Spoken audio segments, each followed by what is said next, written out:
우리가 이 세상을 살아갈 때 오직 여호와 하나님 한 분만을 믿는 믿음을 가지고 살아간다고 하는 것은 이 세상을 살아가는 가치관을 따르는 삶을 거부하고 오직 하나님 나라의 가치관과 세계관만을 가지고 살아가는 것을 의미합니다. 그래서 오직 하나님 한 분만을 믿고 살아간다고 하는 것이 어떻게 보면은 사실 굉장히 어려운 것이고 또 어떻게 보면은 굉장히 쉬운 것일 수가 있습니다. 우리가 살아가고 있는 이 세상 속에서 오직 하나님 한 분만을 믿고 살아가는 것이 정말 어려운 이유는 우리가 살아가는 세상은 모든 것이 다 차별화된 세상이기 때문에 그렇습니다. 우리는 차별을 받는 것이 당연하도록 강요하는 세상 가운데에서 살아가고 있습니다. 쉽게 이야기를 해보면 우리가 마트에 가서 우리가 물건을 살 때 내가 무엇이든지 다 내 마음대로 살 수 있는 것이 아니라 돈을 얼마나 가지고 있느냐에 따라서 내가 살 수 있는 것들이 제한되어 있습니다. 우리가 그냥 얼핏 보기에는 자유롭게 내가 원하는 거 다 살 수 있을 것 같지만 사실은 그렇지가 않다는 것이죠. 돈을 적게 가지고 있는 사람은 돈을 적게 가지고 있기 때문에 적게 살 수밖에 없고, 돈을 많이 가지고 있는 사람은 돈을 많이 가지고 있기 때문에 많은 것을 살 수가 있습니다. 단순히 돈을 적게 가지고 있기 때문에 적게 사는 것을 넘어서서 이 재산이 적은 사람은 비록 현재 돈을 많이 가지고 있다고 할지라도 비싼 것보다는 싼 것을 사게 되어 있고, 이 재산을 많이 가지고 있는 사람은 비싼 물건이라고 할지라도, 예를 들어서 핸드백 하나에 1,000만 원이 넘는 그런 명품이라고 할지라도 자기가 원하는 물건을 거침없이 마음껏 살 수가 있습니다. 그래서 우리는 마태에서부터 이 경제적인 차별을 경험하면서 살아갑니다. 그리고 우리가 경험하는 이 경제적인 차별은 단순히 그냥 경제적인 차별을 당하는 데서 그치는 것이 아니라 사회적인 차별, 즉 신분의 차별로 이어지고 궁극적으로는 삶의 차별로 이어지는 것을 볼 수가 있습니다. 우리는 이렇게 모든 것이 차별화된 세상을 살아가고 있습니다. 아니, 우리는 차별하는 것이 당연하다는 것을 받아들이도록 강요하는 세상 속에서 살아가고 있습니다. 우리가 차별을 당연하게 받아들이도록 강요하는 세상을 살아가다 보니까 사람이 오직 하나님 한 분만을 믿는 믿음을 가지고 세상을 살아가는 것은 정말 어려운 것처럼 보입니다. 오늘 본문의 말씀 9절을 보면은 하나님께서 이 세상을 공평으로 심판하신다고 말씀하고 있기 때문이에요. 우리 다 함께 한번 9절의 말씀을 같이 한번 읽어볼까요? 9절 시작. 그가 땅을 심판하러 임하실 것이미로다. 그가 의로 세계를 판단하시며 공평으로 그의 백성을 심판하시리로다. 아멘. 오늘 본문을 기록한 시인은 하나님께서 이 땅을 심판하러 오실 것을 굳게 믿고 있음을 알 수가 있는데요, 하나님께서 이 땅을 심판하러 오셔서 이 땅을 심판하실 때에 공평하게 세상을 심판하신다고 말씀하고 있습니다. 불공정한 세상 속에서 살아가는 것이 너무나 익숙한 우리에게 공평하게 세상을 심판하신다고 하는 하나님의 이 말씀을 정말 어린아이처럼 순수하게 받아들이고 믿는다는 것이 여러분 과연 쉬운 일일까요? 만약 우리가 정말 순수하게 이 말씀을 믿는다면은 우리는 이 세상을 살아가는 동안에 공평을 추구하는 삶을 살아가야 할 것입니다. 돈을 얼마나 가지고 있든지 상관이 없이 누구나 다 인간다운 권리를 마음껏 누릴 수 있는 세상을 만들기 위해서 하나님을 믿는 우리는 헌신해야 할 것입니다. 예를 들어서 집을 2채 이상 가지고 있는 사람은 집을 갖는다는 것을 생각하기조차 어려운 사람에게 집을 제공해 줄 의무가 있습니다. 하나님께서 이 세상을 심판하실 때 어떤 사람이 돈을 얼마나 가지고 있느냐에 관계없이 공평하게 심판하실 것을 믿기 때문이에요. 그러니 단순히 입술로만 이 말씀을 믿는다고 고백하는 것과 정말 하나님께서 공평하신 분이라는 것을 깊이 인식하는 가운데 차별하는 것을 당연하게 생각하도록 강요하는 이 세상 속에서 모든 사람을 차별하지 않고 공평하게 대하는 삶을 살아감으로써 이 말씀을 정말 믿는 것은 전혀 차원이 다른 것입니다. 또한 하나님께서 공평하게 세상을 심판하신다고 하는 것을 차별화된 세상 속에서 살아가면서 믿는 것도 사실은 굉장히 어려운 것입니다. 그런데 우리가 오늘 이 본문의 말씀을 한번 하나님께서 나에게 아무런 값없이 베풀어 주신 것들과 연관을 지어서 생각을 해보면은 우리가 이 세상을 살아갈 때에 하나님 나라의 가치관과 세계관을 가지고 살아가는 것이 매우 쉽다고 하는 것을 발견하게 되는데요. 먼저 우리 한번 1절의 말씀을 같이 한번 읽어보겠습니다. 1절 시작. 새 노래로 여호와께 찬송하라. 그는 기이한 일을 행하사 그의 오른손과 거룩한 팔로 자기를 위하여 구원을 베푸셨음이로다. 아멘. 우리가 이 말씀을 읽을 때 나와 아무런 상관이 없는 말씀으로 그냥 읽어 나가면 이 말씀이 전혀 다가오지가 않는데요. 1절을 한번 이렇게 읽어보는 거예요. 상명아, 새 노래로 여호와께 찬송하라. 그는 상명에게 기이한 일을 행하사 그의 오른손과 거룩한 팔로 자기를 위하여 구원을 받을 만한 자격이 없는 상명에게 구원을 베푸셨음이로다. 제 이름을 넣어서 읽은 것은 개인적으로 이 말씀을 저 자신에게 적용해 본 것이기도 하지만 하나의 샘플로 이렇게 한 것이니까 전혀 시기하실 필요가 없습니다.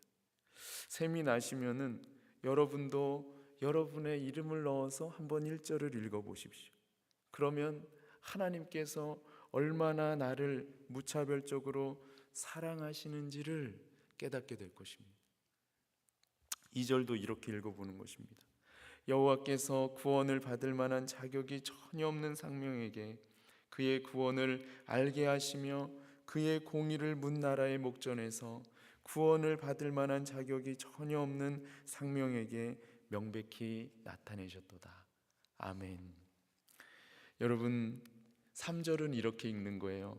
이스라엘의 집 대신에 그가 이스라엘의 집에다가 자신의 이름을 넣어서 읽는 것입니다. 이번에는 우리 다 같이 한번 읽어봤으면 좋겠는데 이 3절의 말씀에 이스라엘의 집 대신에 구원을 받을 만한 자격이 전혀 없는 누구누구에게 이렇게 한번 자신의 이름을 넣어서 한번 읽어보도록 하겠습니다. 우리 같이 한번 3절의 말씀 같이 한번 이렇게 읽는 거예요. 그가 구원을 받을 만한 자격이 없는 상명에게 이렇게 해서 읽어 나가는 것입니다. 같이 한번 읽어보겠습니다. 시작. 그가 구원을 받을 만한 자격이 전혀 없는 상명에게 베푸신 인자와 성실을 기억하셨으므로 땅끝까지 이르는 모든 것이 우리 하나님의 구원을 보았도다. 아멘. 여러분, 이 말씀이 다가오십니까? 저는 이 말씀의 후반부에도 땅끝까지 이르는 모든 것이 구원을 받을 만한 자격이 전혀 없는 상명에게 베푸신 하나님의 구원을 보았도다 이렇게 읽어보았습니다. 우리가 말씀을 이렇게 해서 읽어보면은 이 말씀이 얼마나 놀라운 말씀인지를 깨닫게 됩니다. 나조차도 나를 차별하는 세상 속에서 살아가는 것을 볼 때에 때로는 인간이 얼마나 비참한 존재인지를 깊이 인식하게 되는데 그러한 세상 속에서 살아가고 있는 나를 하나님은 전혀 차별하지 않으시고 공평하게 대해 주셔서 구원을 받을 만한 자격이 전혀 없는 나를 아무런 조건 없이 구원해 주시는 것입니다. 특별히 1절의 말씀을 다시 한번 보면은 여호와께서 구원을 받을 만한 자격이 전혀 없는 우리에게 구원을 베풀어 주시는 이유는 오직 한 가지인데, 그것은 바로 하나님께서 자신을 위해서 구원을 베풀어 주셨다고 하는 것입니다. 성경은 내가 어떤 구원을 받을 만한 자격을 갖추고 있어서 나를 죄에서 구원해 주신 것이 아니라고 분명하게 말씀하고 있습니다. 나를 죄에서 구원해 주신 것은 오직 하나님께서 하나님 자신을 위하여 아무런 조건 없이, 아무런 값 없이 베풀어 주신 것입니다. 인생을 살아가다 보면은 하나님께서 나의 삶의 자리 가운데 내가 전혀 생각지 못했던 선물을 주시는 것을 경험을 할 수가 있습니다. 내가 하나님을 정말 신실하게 잘 믿어서가 아니라 하나님께서 하나님 자신을 위하여 아무런 조건 없이 나의 삶의 자리 가운데 내가 생각하지 못했던 정말 놀라운 손에 잡히는 것들을 하나님께서 주실 때가 있습니다. 내가 특별히 어떤 기도를 드리지 않았고, 내가 남들보다 뛰어난 어떠한 믿음을 소유하고 있지 않음에도 불구하고 하나님께서 순리 가운데, 삶의 자리 가운데 있는 여러 가지 어려운 문제들을 하나하나 해결해 주시는 것을 경험하는 것입니다. 하나님께서 삶의 자리 가운데 있는 문제들을 하나하나 해결해 주시는데, 정말 필요할 때, 그때 적시에 정말 때마침 문제들을 해결해 주시며, 또한 하나님께서 새로운 길로 인도해 주시는 것을 경험하는 것입니다. 여러분 모두 다 사실 이러한 은혜를 경험하지 않았습니까? 여러분, 이 자리에 있는 우리 모두가 이미 나의 삶의 자리 가운데 놀라운 은혜를 베풀어 주시는 하나님을 경험했습니다. 그렇게 하나님께서 아무런 자격이 없는 우리에게 삶의 자리에서 우리가 가지고 있는 여러 가지 문제들을 하나하나 해결해 주시는 것을 경험했다면, 오늘 우리가 삶의 자리 가운데에서 해야 할 것이 한 가지 있는데, 오늘 본문은 그것을 무엇이라고 말씀하고 있을까요?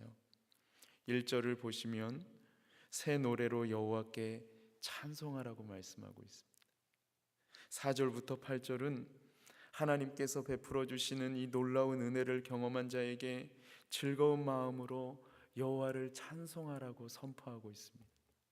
우리 다 함께 한번 4절부터 8절의 말씀을 같이 한번 읽어볼까요?